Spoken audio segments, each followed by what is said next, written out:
Alors j'enchaîne. Alors contrairement à Guillaume, donc, qui lui partit sur l'improvisation, un parti pris très personnel, moi je vais m'intéresser à l'apprentissage qu'on dit, apprentissage technique en danse. Et ce que je vais faire, je vais partager avec vous un peu mon chemin réflexif pour arriver à la question de l'éventuel intérêt de s'appuyer sur les neurosciences pour comprendre, voire pour bonifier nos méthodes d'apprentissage. Alors déjà, quelques précisions sur les termes pour qu'on sache bien de quoi on parle, parce que les neurosciences, c'est un domaine très vaste qui peut aller de l'étude de la cellule jusqu'à l'organe du cerveau, jusqu'à l'organisme tout entier, qui convoque plusieurs disciplines, qui est de plus en plus multidisciplinaire, qui peut aller, qui est partie de la biologie, mais qui va aux études médicales, aux études même mathématiques, informatiques, en psychologie. C'est sûr que moi, la partie des neurosciences qui m'intéresse, c'est les neurosciences cognitives, donc qui s'intéressent aux processus cognitifs, qui sont donc la vigilance, l'attention, la perception, tout ce qui concerne tous nos sens, vision, audition, goût, etc., le langage, la mémoire et l'apprentissage moteur. Donc c'est ces processus-là qui vont nous intéresser dans l'apprentissage en danse. Voilà. Alors, en ce qui concerne l'apprentissage technique, donc qui m'intéresse de voir, si je tentais une définition très personnelle, je dirais que ce serait une capacité à produire intentionnellement, à maîtriser, à moduler tous les paramètres entrant en jeu dans la qualité expressive du mouvement, puisqu'il s'agit quand même d'une activité artistique. Donc, par contre, si toutes ces activités-là, qui sont mises en jeu dans l'apprentissage, si je les formule en termes de neurosciences. Alors là, je prends la situation traditionnelle qu'on connaît tous, qui est démonstration du professeur, reproduction par l'étudiant. Comment je vais pouvoir traduire ça en termes neuroscientifiques, en termes d'activité cérébrale? L'observation, donc je me mets du point de vue de l'étudiant. Pour que ce soit clair, je me place du point de vue de l'étudiant, il observe. C'est évidemment une activité de perception et ça demande aussi une activité d'attention et de vigilance. Ensuite, il doit mémoriser ce qu'il voit. Donc là, c'est ce qu'on appelle souvent en neurosciences la capacité de rappel ou en sciences cognitives, capacité de rappel, mémoriser. Il doit reproduire ce qu'il a vu. C'est ce que les neurosciences appelleraient le processus de modélisation, c'est-à-dire pouvoir refaire ce que j'ai observé. Et puis, l'exécution motrice, où là, je reprends ce que j'ai dit un petit peu juste avant, c'est-à-dire l'idée du contrôle moteur, ce qui implique coordination avec tous les systèmes de l'équilibre, les synergies musculaires, etc. Et puis, tout le côté qualitatif qui va se traduire par du dosage de l'énergie, notamment. Et puis après, il y a tous les processus de répétition qu'on peut traduire en termes neuroscientifiques comme l'automatisation, pour arriver à une automatisation des gestes. L'histoire de stabiliser un geste. Alors, je fais une petite parenthèse là au niveau de cette question d'apprentissage moteur, parce qu'il y a des théories qui s'affrontent. On pourrait voir deux théories, la théorie cognitive, qui pense que le mouvement, c'est le résultat d'une représentation mentale et que la coordination motrice qui découlerait, dépendrait que de l'intention et de la motivation du sujet, qui se forge des représentations puis qui peut reproduire. Et puis, l'approche écologique, dont qu'a évoqué un petit peu Guillaume juste avant, où le mouvement serait une émergence d'une coordination en fonction des contraintes internes et contraintes externes. Contrainte interne, c'est donc de l'individu, sa motivation, son état de fatigue, son état d'attention, le moment tout ce qui peut se passer dans son corps, on va dire, au niveau de sa vie végétative, etc., les contraintes internes. Et puis les contraintes externes, donc c'est l'environnement, dans quel contexte que je danse, la dynamique de groupe dans laquelle je suis, qui peuvent influer. Et donc, Cette émergence, ce serait un compromis entre les contraintes externes et les contraintes internes. Donc ça, c'est l'approche écologique. Et même à l'intérieur de cette approche écologique, on aurait aussi différentes visions. Donc si je parle de la vision de Bernstein, qui lui voit l'apprentissage comme une libération progressive de ma mobilité. Bon, lui, il nomme les fameuses libérations des degrés de liberté. C'est-à-dire qu'au début, si je prends un exemple, mettons, je prends un exemple dans le sport, quelqu'un qui apprend à jouer au tennis, il va faire tout en bloc, il va tout geler ses articulations, puis petit à petit, il va apprendre à délier et à utiliser mieux tous ces degrés de liberté pour l'efficacité du geste. Donc ça, c'est la vision que vous amenez Bernstein. Et puis l'approche de Newell, lui qui serait plus dans apprendre à économiser son effort, l'approche de l'économie de l'effort. Petit à petit, l'apprentissage permet d'être de plus en plus économique. Alors ces deux approches ne sont absolument pas contradictoires. Évidemment, elles vont très bien ensemble, elles sont complémentaires. Mais on voit que ce qui différencie les deux approches, c'est la notion de représentation qui pose problème. Je ne vais pas l'aborder ici, je ne vais pas débattre là-dessus, mais c'est sûr qu'il y a cette question-là où on n'est pas d'accord. Est-ce qu'il y a représentation, est-ce qu'il n'y a pas, comment on s'en sert, etc. Il y a aussi des études qui ont quand même montré que certains gestes, certaines actions étaient mieux expliquées par les théories cognitives, et puis d'autres, au contraire, les actions qui étaient plus dépendantes de l'environnement étaient mieux expliquées par la théorie écologique. Donc on a un débat à ce niveau-là. Donc c'était fin de ma parenthèse. Maintenant, si je reviens à l'histoire de l'apprentissage de la danse et neurosciences, je vais vous faire un petit peu un état des lieux de ce qui s'est fait déjà jusqu'ici. Alors, dans les années 90, on a eu un ensemble. Alors, je vais vous parler, je ne vais pas avoir une approche exhaustive, je ne vais pas parler de tout ce qui a été fait, mais je vais vous donner comme des exemples de ce que je connais, notamment des études francophones, pour ce qui est des années 90. Après, c'est sûr que je pourrais aller un petit peu plus à l'international, mais 90, notamment, il y a des équipes en France, un laboratoire sur les sciences du mouvement humain dans l'université de Provence, qui s'est beaucoup intéressé à la motricité du mouvement dansé comme un croisement entre les processus sensorimoteurs et les processus mentaux. Donc, il y a eu plein d'études qui ont été faites sur l'action de reproduction, la mémorisation, la représentation, l'imagerie mentale, en faisant jouer les paramètres. Dire, à tel âge, est-ce que je suis capable de reproduire rien qu'en voyant? Quelle est l'influence de la pratique et de l'observation? Comment ça se joue? L'exposition modèle, faut-elle qu'elle soit très très nombreuse, ou bien est-ce qu'il y a un moment où on sature, on n'a plus besoin? Je vous donne des exemples comme ça d'études qui ont été faites. Il y a aussi des études qui ont été faites sur l'imagerie mentale. Est-ce qu'à tel âge je suis capable de me représenter le mouvement, et puis à tel âge, à un autre âge, est-ce que c'est meilleur? Enfin, il y a beaucoup de fonctions des études sur les enfants notamment. Mais là, on était dans des études expérimentales cognitives, c'était juste des processus, des protocoles expérimentaux et observation de comportement. Et éventuellement, quelquefois, les personnes, participants qui pouvaient donner leur sentiment de représentation, leur sentiment que c'était juste ou pas juste, etc. Mais il n'y avait pas, évidemment, d'études au niveau cérébral.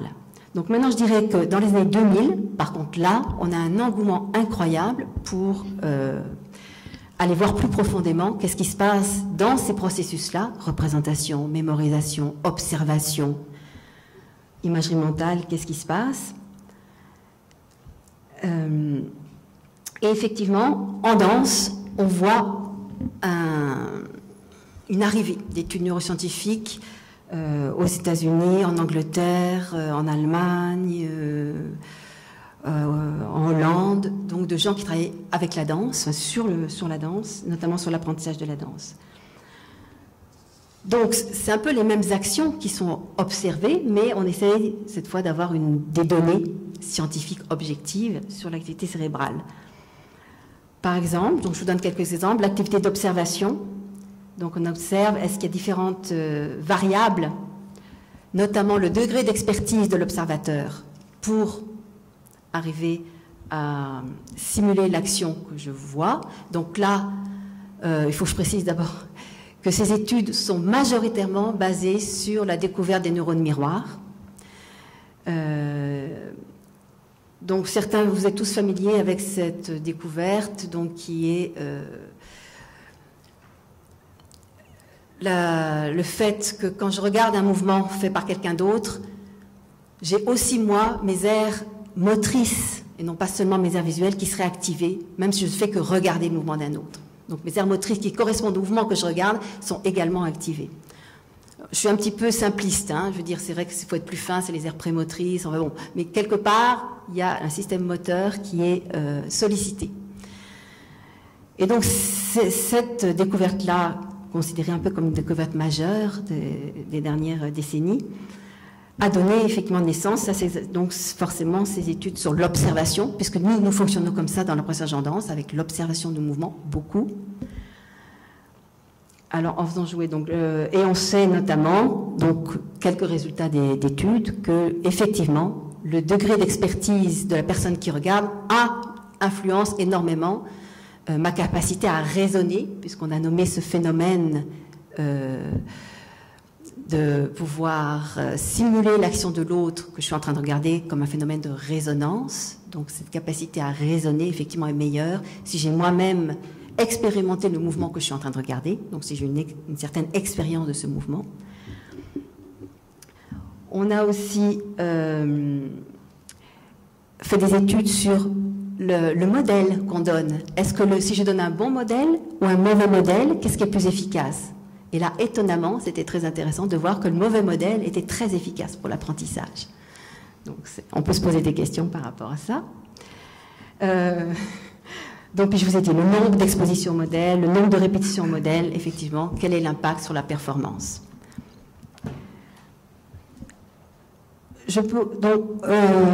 Parallèlement à toutes ces études sur l'apprentissage, je vais quand même évoquer, sans m'appesantir, mais il y a quand même beaucoup d'études aussi sur l'appréciation esthétique du spectateur d'une performance de danse.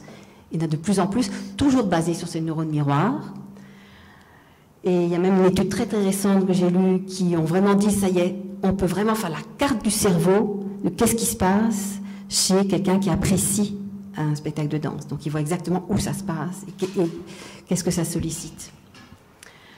Il y a aussi des études sur le bienfait de la pratique de la danse pour la cognition, donc vraiment pour la construction de mes capacités cognitives. On dit oui, la danse met en jeu tellement de choses au niveau de la multisensorialité, au niveau de l'adaptation, au niveau du contrôle de soi, du contrôle du mouvement, que oui, ça pourrait favoriser vraiment au niveau de la construction cognitive, au niveau aussi de la cognition sociale, le fait de vivre ensemble, et même un bienfait pour la société en général, donc au niveau de l'attitude par rapport à soi, de la tolérance, enfin plein de qualités qui pourraient être développées par la pratique de la danse. Donc ça, c'est des études qui ont lieu, qui sont faites actuellement, je vous dis, par rapport aux neurosciences et danse.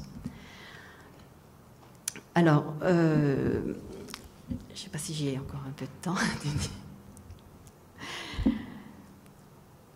Donc, dans les résultats de recherche, je vous ai déjà dit, le répertoire moteur de l'observateur est important. La pratique, effectivement, améliore ma capacité de résonance.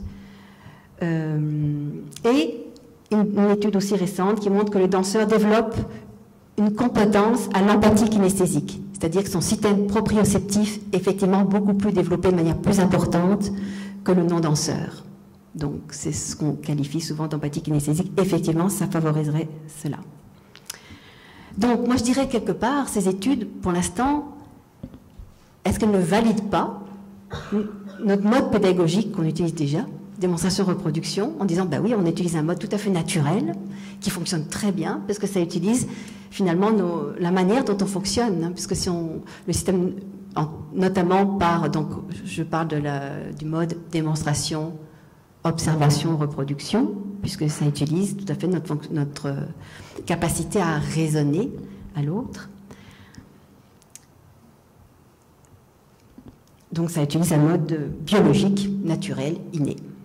Mais est-ce qu'on ne pourrait pas quand même bonifier? Je vous dis, il y a quand même des résultats qui nous poussent vers, oui, le mauvais modèle contre le bon modèle. Ah, il y a peut-être des pistes à explorer qui seraient intéressantes.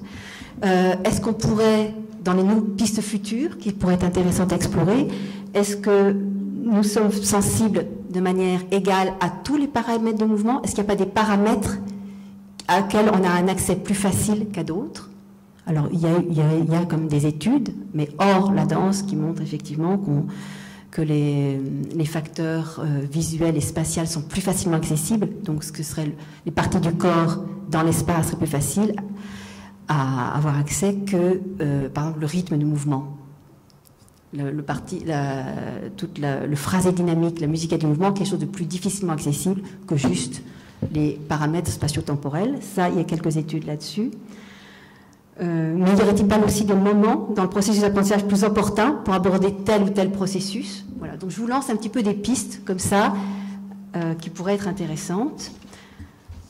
C'est sûr que l'intérêt de la neuroscience, ça serait aussi de comprendre comment l'apprenant apprend, parce que c'est bien de comprendre le mouvement, mais comment l'apprenant apprend, pour pouvoir induire des changements, des transformations. Donc, on arrive au processus, mais que je pense que va aborder Steve, de l'inhibition, hein, parce que c'est sûr que, là, je laisse la parole par rapport à ça, parce qu'on n'arrive pas neutre, on arrive avec plein d'habitudes, et si ces habitudes ne sont pas optimum, comment les transformer? Donc les neurosciences peuvent peut-être nous aider à affiner cette question-là. Je pose une piste encore, l'histoire du biofeedback externe, informant, donc objectif. Un biofeedback, c'est-à-dire un retour, un signal sonore, auditif, peu importe, sonore, je veux dire, ou visuel, qui nous permettrait d'avoir un retour sur comment on fonctionne, et nous permettrait d'être indépendant du feedback subjectif du professeur, donc l'auto-apprentissage.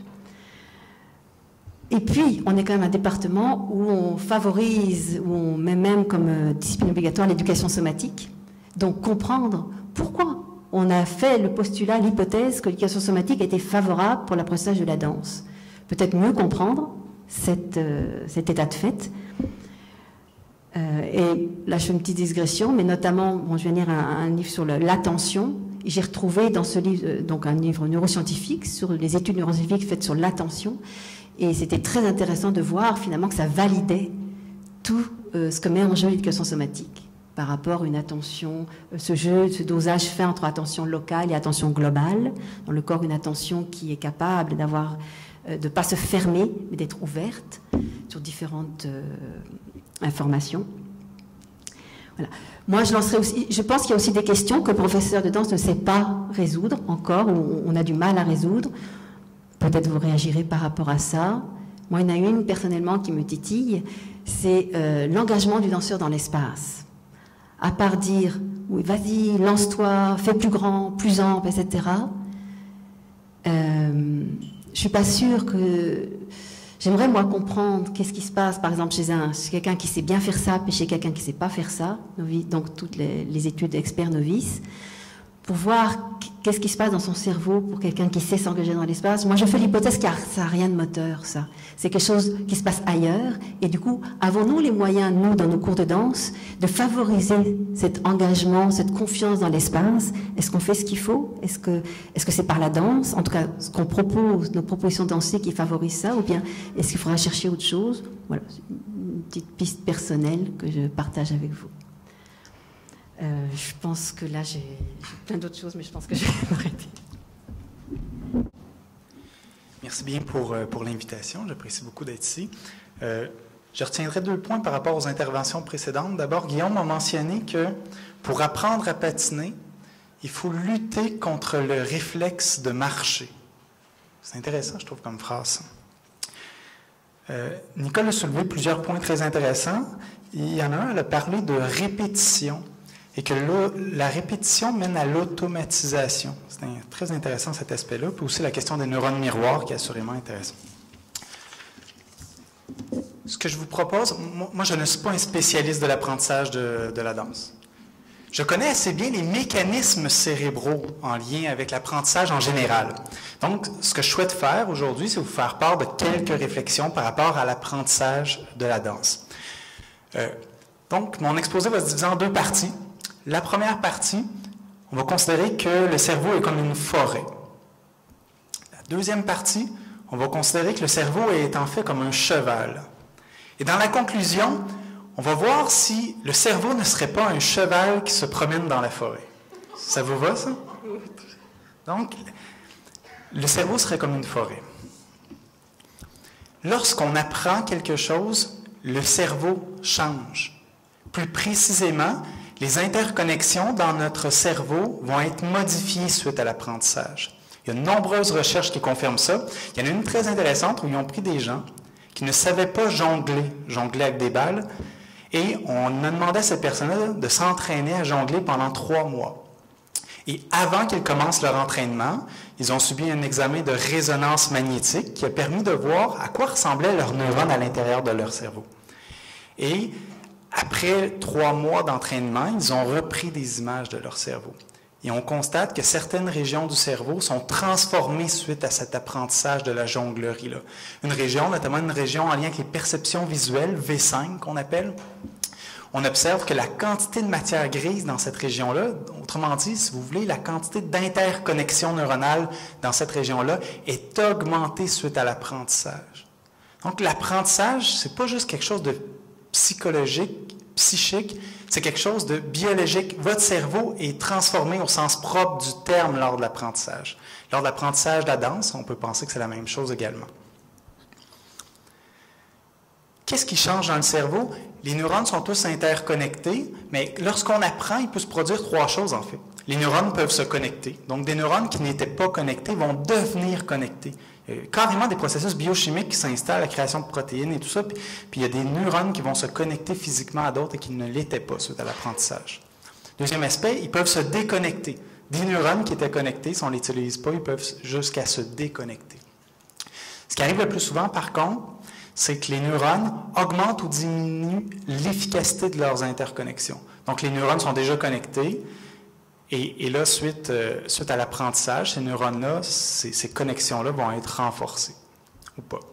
Donc, lorsqu'on apprend quelque chose, incluant la danse, le cerveau change. Quel mécanisme explique de quelle façon le cerveau change? Et ça donne plein de pistes pédagogiques pour l'enseignement de la danse, je trouve.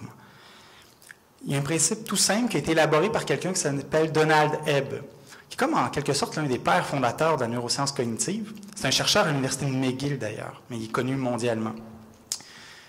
Son modèle se résume en une phrase assez simple, c'est une des phrases que j'espère qui va vous rester dans la tête après la présentation d'aujourd'hui, est que les neurones qui s'activent ensemble vont se connecter ensemble. Ça veut dire que si tu as 2 neurones qui sont assez près, que les 2 s'activent ensemble de façon simultanée et répétée, il va y avoir progressivement toutes sortes de processus qui vont faire en sorte que les connexions entre les neurones vont s'établir. Il va y avoir la création d'un réseau de neurones. Et que plus on va répéter cette activation-là, plus la force de connexion augmente. Et ça veut dire que plus le neurone A va être susceptible d'activer le neurone B.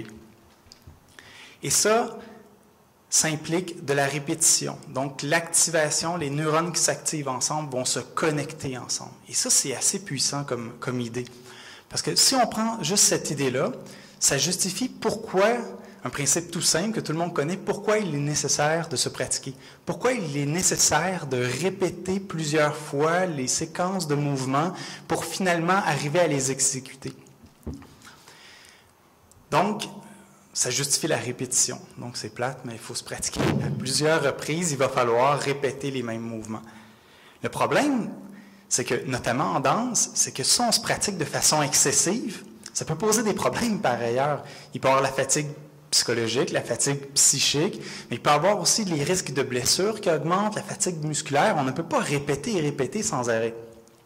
Donc, je trouve intéressant d'examiner les autres façons d'activer nos neurones ensemble pour qu'ils s'interconnectent ensemble, sans nécessairement exécuter le mouvement en tant que tel. Fait que je vous propose quelques pistes. La première a été soulevée par Nicole, en fait, c'est la question des neurones miroirs. Quand on regarde quelqu'un apprendre un mouvement, par exemple, on a un peu les mêmes neurones qui s'activent dans notre cerveau que si nous-mêmes, on apprenait ce mouvement-là. Donc, comme les neurones vont s'activer, plus ils vont s'activer et s'interactiver, progressivement, il va y avoir des connexions qui vont s'établir de plus en plus efficaces. Donc, le fait d'observer quelqu'un apprendre un mouvement, ça peut nous aider. C'est pas très dur physiquement, on fait juste regarder. On pourrait très bien imaginer une vidéo d'un apprenant qui apprend un nouveau mouvement et qui reçoit de la rétroaction de la part d'un professeur qui juge ses mouvements, chacune des étapes du mouvement, et qu'en regardant cette personne-là, ça pourrait nous aider. Il y a une recherche très intéressante qui montrait que c'était au niveau des associations visuo-motrices. C'est-à-dire, lorsqu'on voit un dessin abstrait, on l'associe à un certain mouvement d'une séquence de doigts. Donc, admettons, je vois le dessin A, je vais bouger l'index. Je vois le dessin B, je vais bouger le majeur ou des séquences de doigts. Et cette recherche-là montrait que juste le fait d'observer quelqu'un qui faisait des essais et erreurs, ça aidait beaucoup à apprendre. Donc, à mon avis, juste le fait d'observer une vidéo de quelqu'un qui apprend, qui fait des erreurs, qui reçoit de la rétroaction, on peut penser que ça stimule les mêmes régions cérébrales et que donc les neurones qui s'activent ensemble vont se connecter ensemble. Une autre façon, ce serait par l'imagerie mentale. Il y a certaines recherches qui ont montré que quand on pense à des choses, à des mouvements ou à des objets, les neurones qui sont associés à ces objets, à ces pensées, à ces stratégies, vont être activés juste par le fait de se représenter mentalement la séquence. Donc, on pourrait très bien imaginer une façon de stimuler les neurones associés à certains mouvements, de imaginer avec le plus de détails possible les mouvements qui sont effectués à chacune des étapes. Et un des avantages de l'imagerie cérébrale, c'est qu'on peut défiler le film au ralenti. Donc, on peut vraiment se concentrer sur chacune des étapes. Et ça, c'est en quelque sorte une forme de répétition. Donc, en plus du mouvement, en plus de l'observation, en plus de l'imagerie mentale, tout ça contribue à activer les mêmes neurones qui pourront nous aider à exécuter le mouvement souhaité. Un autre aspect, c'est encore plus facile, c'est de dormir. Dormir est assurément une bonne chose pour apprendre. Puis, il y a certaines recherches qui pointent vers l'idée que l'un des rôles du sommeil et surtout du rêve est de reproduire les séquences des événements qui ont eu lieu au cours de la journée pour consolider les apprentissages qui ont été faits au cours de la journée. Donc, on peut penser que si vous entraînez beaucoup, que vous observez des vidéos, que vous réfléchissez à votre séquence, à votre chorégraphie ou n'importe quelle séquence motrice, qu'il est possible que durant votre sommeil, vous puissiez même, on n'en a pas conscience, mais on rêve constamment quand on dort. Si on rêve à cette séquence motrice-là qui active les mêmes neurones, on peut penser que ça peut contribuer à l'apprentissage. Donc, dormir et essayer de rêver, c'est dur à contrôler, mais si vous êtes capable de rêver exactement à la séquence de mouvements qui vous cause des problèmes, ce serait extrêmement efficace sûrement. Donc, tout ça mène vers l'idée de la répétition, mais d'une répétition qui n'est pas juste une répétition, vraiment le faire, le mouvement, mais le répéter dans notre tête, le répéter en observant, toujours solliciter les neurones qui sont en lien avec cet aspect-là. Une autre chose qui est très intéressante, c'est qu'il y a plein de recherches qui montrent que l'espacement dans le temps facilite l'apprentissage puis les modifications au niveau des connexions neuronales. Donc, autrement dit, au lieu de faire 2 heures d'entraînement une journée durant la semaine, ce serait beaucoup mieux de faire plusieurs entraînements plus courts, qui auraient une durée également de 2 heures. Mais il y a plein de recherches qui montrent que juste le fait de les espacer dans le temps, donc tous les jours ou même 2 fois par jour, même des petits 15 minutes, des blocs de 15 minutes, ça favorise l'apprentissage. Il y a beaucoup de recherches, notamment sur comment les étudiants étudient toutes sortes de matières, que ce soit en chimie, en biologie, en n'importe quoi, qui montrent que lorsqu'on espace l'étude, c'est beaucoup plus efficace que d'étudier la veille de l'examen toute la nuit. Okay? Donc ça, c'est des stratégies qui j'espère, peuvent vous servir et qui diminuent la nécessité de toujours vraiment répéter constamment le mouvement. Un avantage de la répétition, c'est que les neurones s'interconnectent. Puis plus ils vont s'interconnecter, plus ça va faciliter le mouvement. Et quand je vous parlais de le cerveau est comme une forêt, c'est ce que je voulais dire. Le cerveau, en fait, est comme une forêt. Imaginez une forêt très dense, peuplée d'arbres, d'arbustes, d'herbes, etc. Lorsqu'on passe dans cette forêt-là, plusieurs fois au même endroit, progressivement, on va créer des sentiers dans cette forêt-là.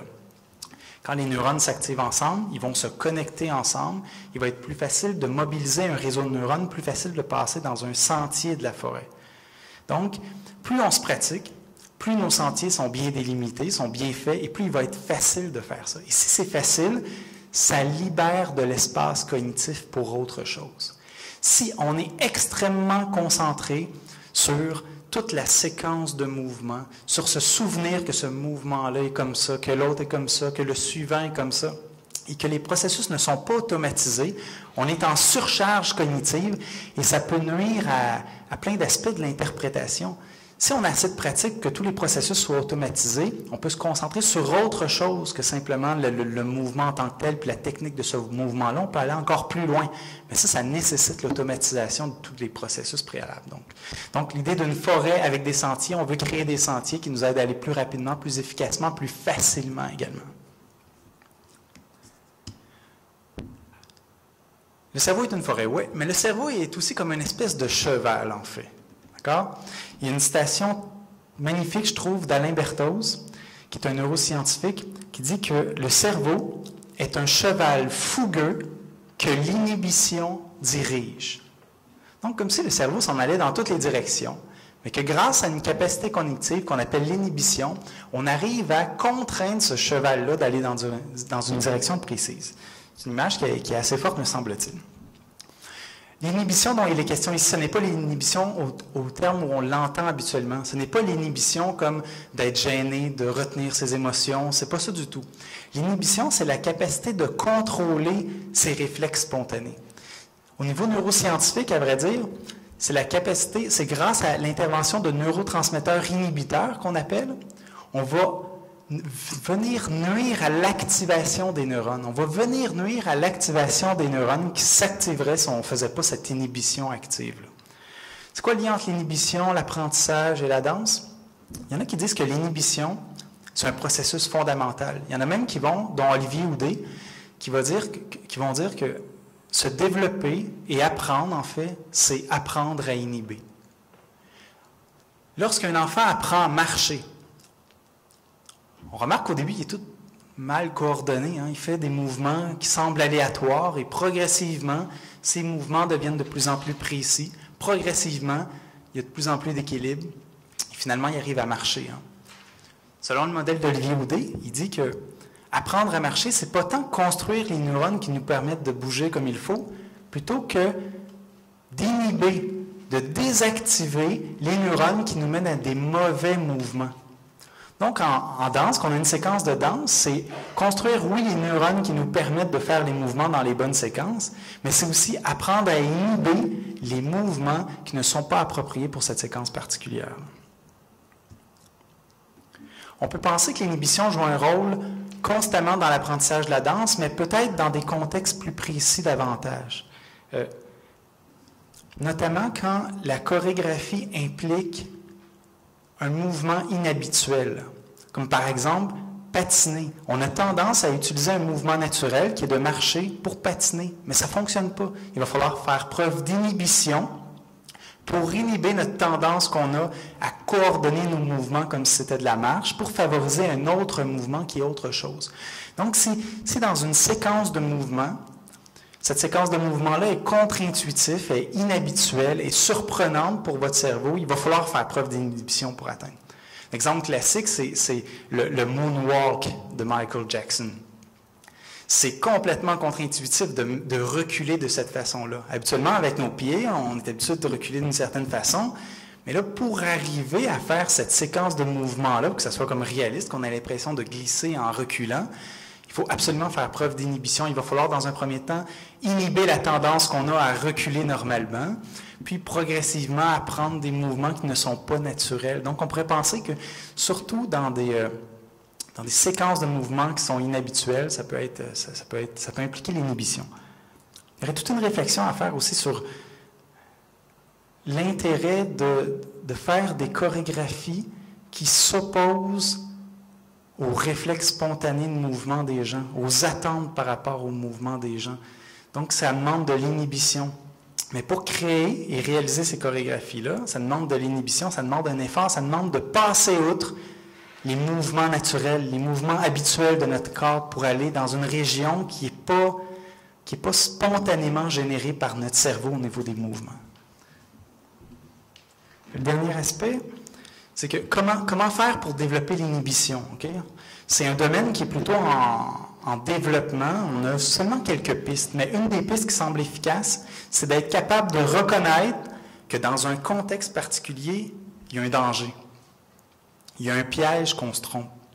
Si, par exemple, on sait que dans une chorégraphie, dans un mouvement en particulier, on va faire une erreur, on fait une erreur souvent, il va falloir apprendre avant que cette erreur-là se produise, être capable d'identifier ce contexte-là comme étant un contexte difficile, comme étant un contexte où je vais devoir faire attention, je vais devoir me concentrer, je vais devoir mobiliser toutes les ressources cérébrales qui sont nécessaires. Pourquoi? Pour inhiber, pour désactiver le réflexe spontané que j'ai.